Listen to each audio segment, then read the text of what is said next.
title of this writing is Becoming Optimistic. If you've ever read anything I've written over the years, you know that I think that positive thinking is positively putrid as a strategy. It doesn't work that well. It's a sexy idea that has worse odds than flipping a coin. I know this sounds like heresy, and you may want to burn me at the stake, but if you'll let me have my say before you light that match. Thinking happens, and then we label it. That's how our mind works. We have a thought, and the labeling process happens after the fact. Positive thinking is a process where we want to feed our mind thoughts from the outside in order to change our thinking. Thinking is an inside-out process, not the other way around. Positive thinking is like attempting to control the dialogue of a pre-recorded TV show. Your thinking, like the dialogue, is just what shows up on the screen, and you can only label it after it happens.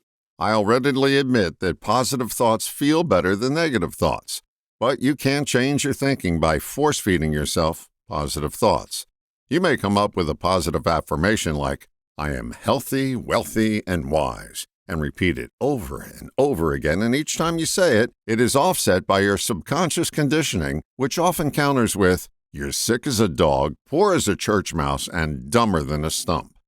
Just look at your track record with positive thinking. If you get a positive outcome, you give credit to the process. If you don't, which is most of the time, you say something negatively inane like, "I didn't think positively enough." Thinking positive doesn't deliver positive outcomes. So what's the solution? May I suggest optimism. It has a much better track record. Optimism is a mindset worth conditioning. Optimism allows you to notice and see past the blinders of negativism and opens your vision to a broader perspective. Optimism isn't denying that negativism is there, it just considers it as another option. Positive thinking denies negativism and only gives you one option, one that rarely works. Being optimistic isn't wearing rose-colored glasses. It's recognizing all that's out there. Negativism denies there's anything out there past what its limited vision sees. Optimism opens your eyes to the entire playing field and lets you see things that would have been missed if you didn't remove the blinders. Positive thinking just limits your options to things that are unlikely to happen.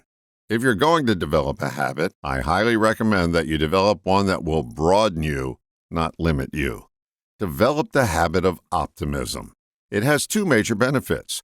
1, you'll see more clearly. 2, believe it or not, your natural thinking will become more positive as a result. All the best, John.